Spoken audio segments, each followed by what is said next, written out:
Welcome. I'm Michael Storsley, Superintendent of Grayslake 127. I'm Michael Zellick, Associate Superintendent for Grayslake High School District 127. We'd like to do a presentation on our 2018 levy recommendation for this year. So what is the purpose of a levy overall? Property taxes, as it's very well known in this state, property taxes are a big part of what funds our schools, and it's our most reliable revenue source. It supports all our student learning, supports academic success, athletics, activities. It supports a bulk of our program, so it's a very important, setting the levy is a very important process for us. Also, it includes building operations, security, maintaining the grounds and facilities, which is also a big part of what the property taxes go to support.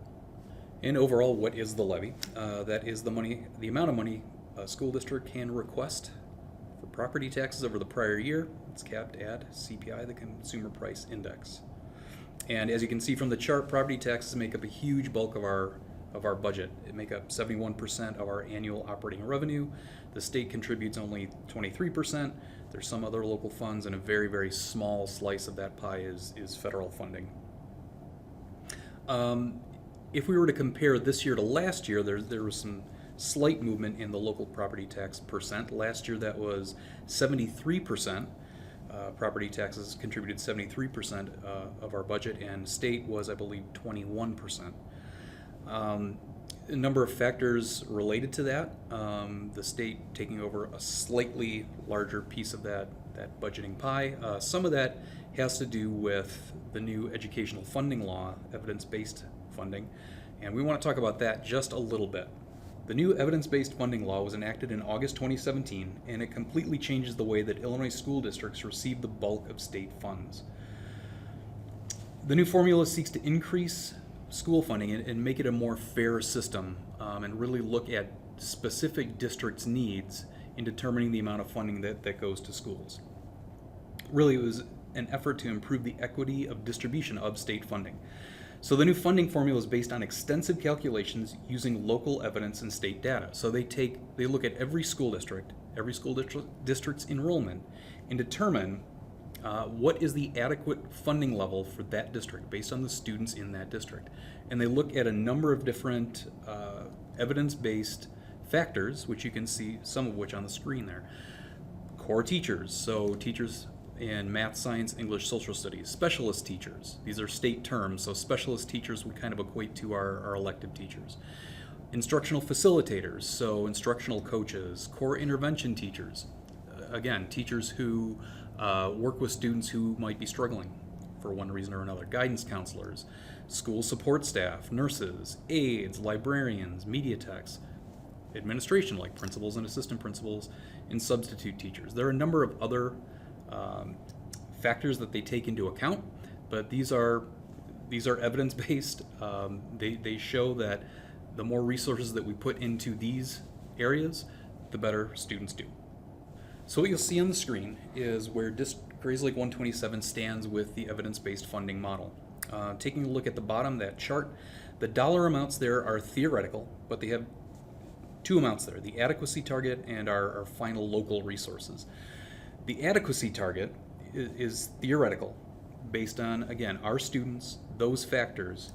It's the theoretical cost of educating all students according to those specific defined cost factors. Final resources, those are our local resources that they calculate that we're able to contribute locally, plus the base funding minimum amounts from the state. Ideally, the final resources should be at least at the level of the adequacy target. In our district, we are not, and really, the funding model looks at that gap, the gap between the theoretical adequacy target and our final resources, again, as calculated by the state. The final financial capacity to meet those expectations are 64%, so basically the 24 million divided by the 38 million gives you 64%. And that puts our district into Tier 1, which is actually the lowest tier. In other words, we are a district that is designated as most in need of additional funding. And there are 4 different tiers, and the whole idea is to get the districts to meet the financial capacity of 100%. based on local and state funding. So when the state looks at this, this is the first year they've done it. They did give us some additional funding, and going back to some of the pie charts, where our local percent went from 73% of our full budget to 71%. So our local contribution went down a little bit. The state contribution went up a little bit, which is great. But if you look at the grand scheme of things and the full budget, it wasn't a very high percentage. Let's put it that way. And one of the things that we will keep an eye on is that I'm not sure how many people remember, but the state did contribute or put an additional $350 million into this evidence-based model. And if that does not continue to be funded, that could reduce the amount that we do receive from the state. Yeah, this has been a consistent concern with the evidence-based model. It's wonderful. It's more equitable, but it doesn't mean anything if the state doesn't fund it, and that's always been a concern. So we will obviously keep our eye on that in the future years. So these are some theoretical numbers. We wanted to go through and just discuss a little bit about the new state law, but let's get back into the real numbers. And So you can see this is the 2018 levy recommendation. The district is requesting 4.98%, and it's only anticipating a 1.19% increase, including the bonds, with the CPI of 2.1.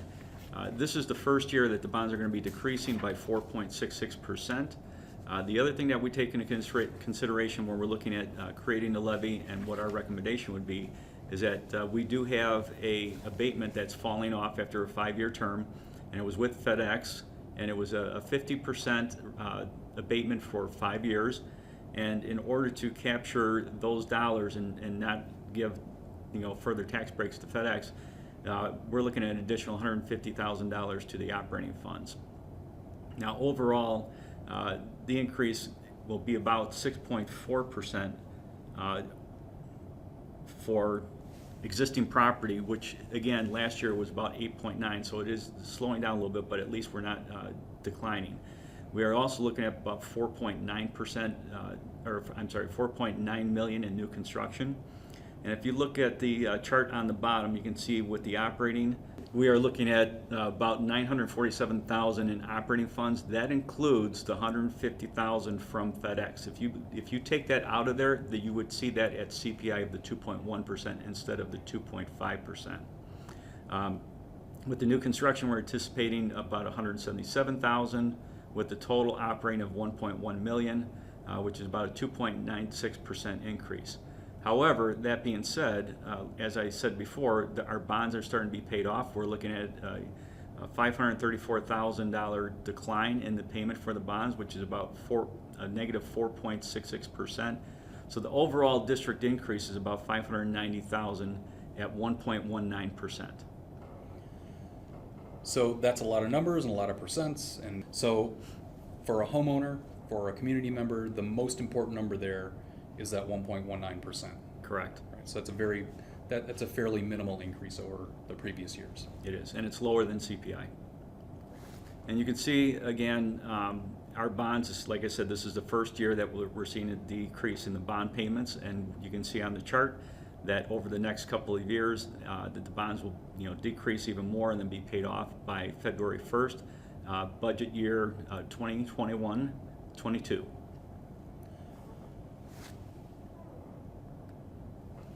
And this is our overall recommendation for the levy. We're looking at ballooning the levy to 2.75%. And again, remember the reduction in the bonds really drives that number down. And we balloon the levy. When you take a look at the funds here, it gives us some flexibility that if we need to move some money from one fund to the other, that allows us to do it. This also allows us to make sure that we capture the new construction, which is a benefit to the residents and taxpayers of our community. So the overall, again, increase is about 2.75%. So now this is very, very small, so we'll try to zoom in on some of these numbers here, but try to capture the potential impact on a homeowner of a particular value. And it looks like this particular calculation was the 2017 fair market value of $238,000. All right, and what the county does is that they use a third of that assessment. And you can see in the, where it says, 2014, for example, you're looking at about a $52,000 EAV, and that's the third of that value. And then we kind of looked at this over time to see what the impact was overall. And when you look at the blue portion, that's District 127's, levies and tax rates. That's the only thing that we have control over. We don't know what the other entities will do as far as their increases. But over time, if you look at down below in the orange boxes, you can see what the contribution was for D127 itself. And as you go across, when you get down to what we're recommending for 2017-18, you can actually see the decrease there in the blue for the bonds by the $39. So the overall will be about $81 for District 127 by itself. So looking at somebody who has a home valued at approximately $208,000, in 2015-2016, the increase from the previous years was $352. Last year, or 2016-2017, the estimated increase was $185, and this year it's only $81 annually. And again, that's contributed to our bonds being paid off. So this is a real brief, real quick look at our levy recommendation, looking at some of the district finances and some of the new things going on in the state with some of the changes in the state funding model. Again, we just want to remind people that we absolutely appreciate the community's contribution. We don't take this process lightly. We understand and we absolutely appreciate the contribution from the community, and want to remind people that where those dollars go to, they really go to support all of our students, academically, athletically, extracurricularly. But these dollars go to providing an excellent curricular and co-curricular program that we have for our students. And again, yes, the community support has been fantastic, and we certainly do appreciate that. And again, if you look at our facilities, if you've been in our facilities, again, you can see that where the money is going to maintain them and to keep our students and staff safe. So that's the end of this presentation. If you have any questions, please feel free to contact either myself or Dr. Zellick, and you have our email addresses there. We look forward to continuing the conversation. Thank you.